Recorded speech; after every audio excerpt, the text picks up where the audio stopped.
Hey, what's going on YouTube? This is Sever7, and today we are taking a look at the dead Reckon RidgeBack. Now, this knife was sent to me by Dead Reckon Knives, and this knife will go back to them after this review. This knife is going to be linked down in the description, and it is not an affiliate link. And just for fun, let me know in the comments, what is your number one knife to acquire in 2025? All right, let's jump into the specs. So we have an overall length of 8.05 inches. We have a blade length of 3.23 inches, and that gives us a blade to handle ratio of 66%.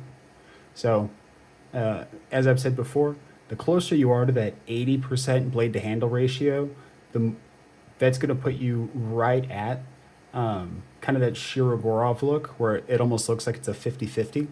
And we can see here that the handle looks way longer than the blade. So at 80%, the blade would come down to about here and would have that 50-50 look. This is CPM 3V. What's cool about CPM 3V is that it doesn't suffer drastically in any area, but its toughness is through the roof. So for edge retention, we have a 4.5 out of 10. For ease of sharpening, we have a 6.5 out of 10. And there's always a correlation between edge retention and ease of sharpening. So since we have a middle of the road edge retention, we're also going to have a middle of the road ease of sharpening. We have a 5.5 out of 10 for corrosion resistance. And then we've got a 9 out of 10 for toughness. CPM 3V is a preferred steel for fixed blades, so it's definitely intended for hard use. Now, Dead Reckon does list the HRC on their website at 58 to 60, and this is exactly where you want to see CPM 3V. This is the optimal spot to maximize its toughness and to get the most it possibly can out of the other attributes. Now, we have on the blade kind of a black stone wash. It looks really good, kind of an aged, used look to it. I really like it. Blade shape, kind of like a modified harpoon sheep's foot, I think. At least that's what I'm going to call it. You can call it whatever you'd like. And if there's an obvious answer, please let me know in the comments because I am not 100% sure. Yeah, I'm going to go ahead and stick with a modified harpoon sheep's foot. Now we have a flat grind to give us a little more sliceability. And what's interesting about this knife is that this is an integral, which means that this is made out of one piece of aluminum, not titanium, it's aluminum, and we'll come back to that in a second. And the reason integrals are impressive is because if you do like a sandwich construction where you have two scales and like a backspacer, if you screw something up on one of the scales, you're only scrapping one scale, right? So your risk and your cost of mistakes is much lower as opposed to if you are doing an integral and you screw this up, well, you have to scrap the whole piece and start from scratch. So there's just inherently, not only is it harder to machine, but it's also more costly whenever you screw something up, right? Outside of that, integrals don't really offer a whole lot of advantage.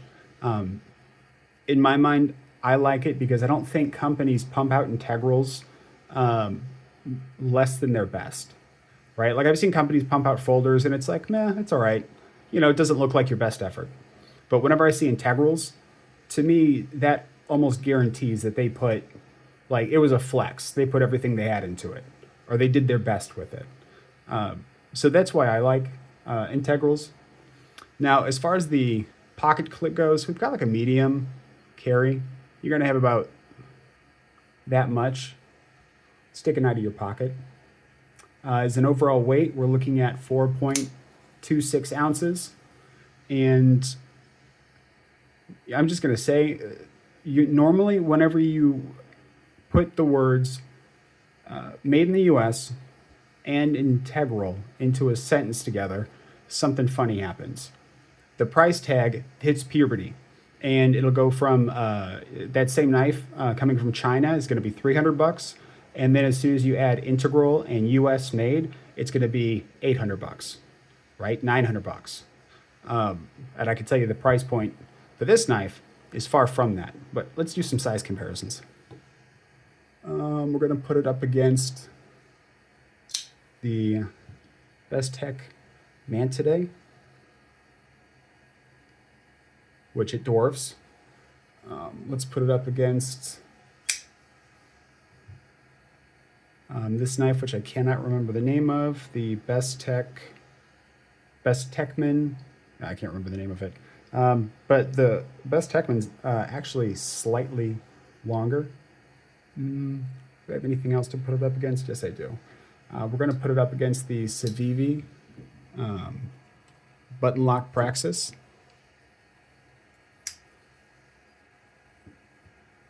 And the Civivi is going to be about half an inch longer. Now, I already spoke a little bit about the build quality, but they've done something unique here.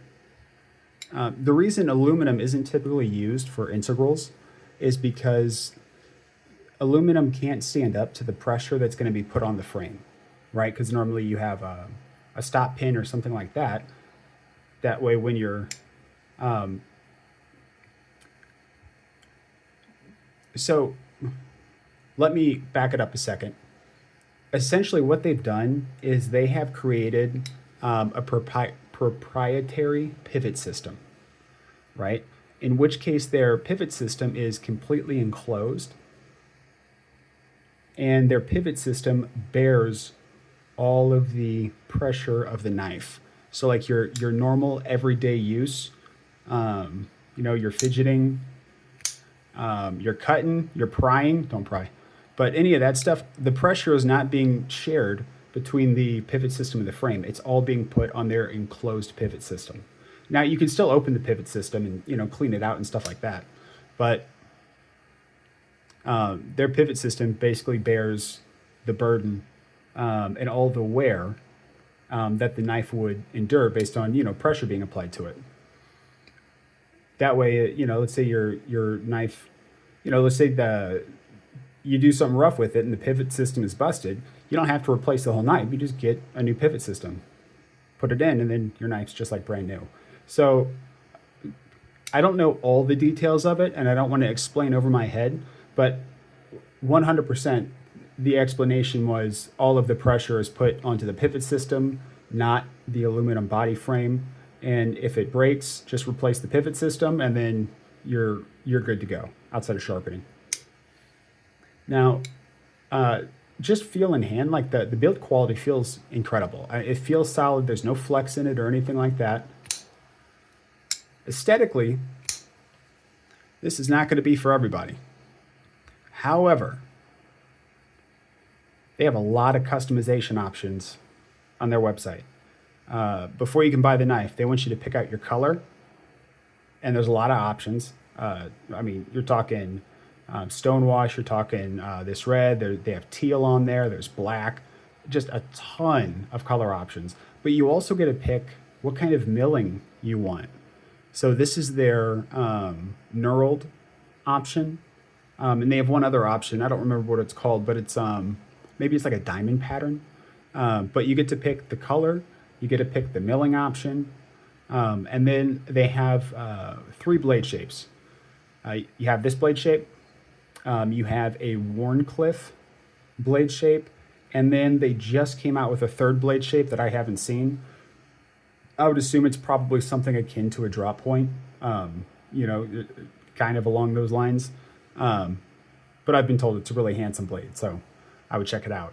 But having that level of customization means that even if this one that I'm holding isn't for you, there's a good chance you can put something together, customize it the way you want it, and it will be for you.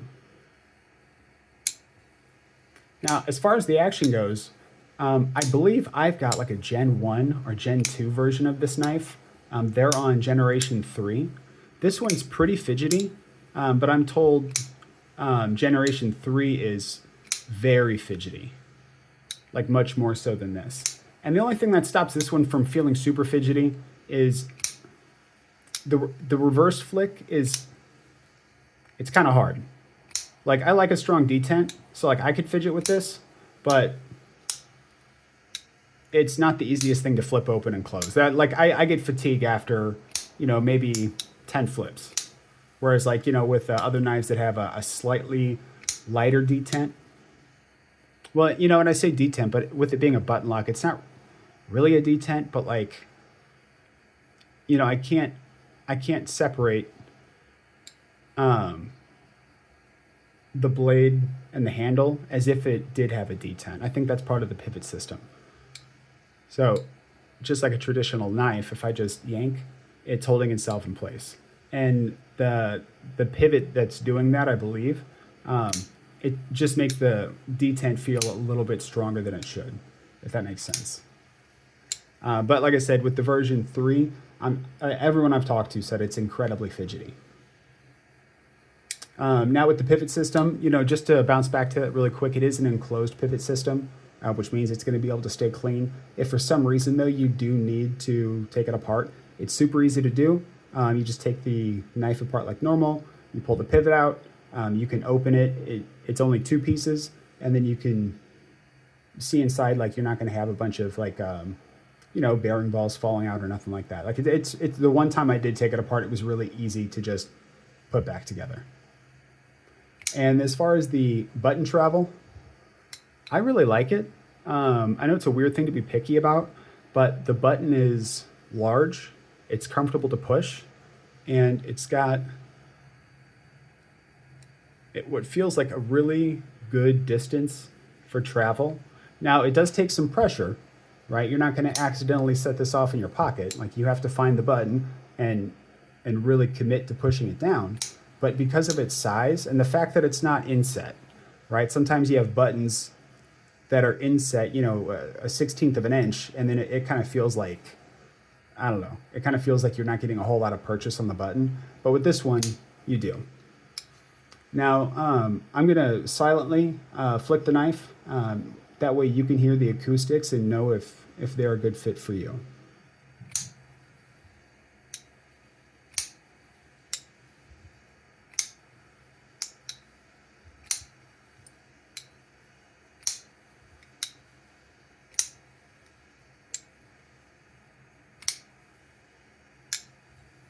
All right, so as far as cost goes, they have different blade steels.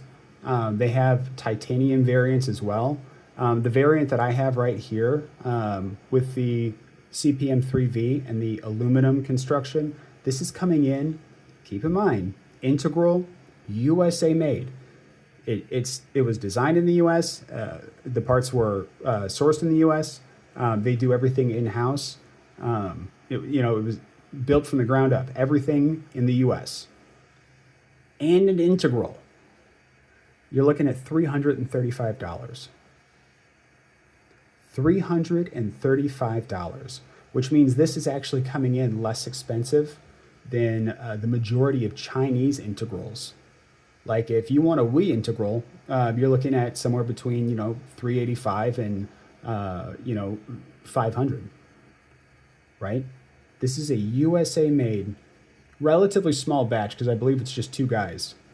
The level of value on this thing is absolutely insane. When you pair that with the proprietary pivot system, when you pair that with the fact that you can hard use it because all the pressure is on the pivot system and not the frame.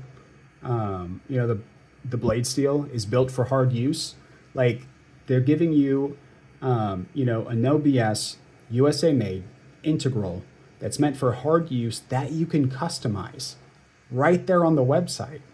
Now, you can pay a little bit more if you want to get a titanium variant.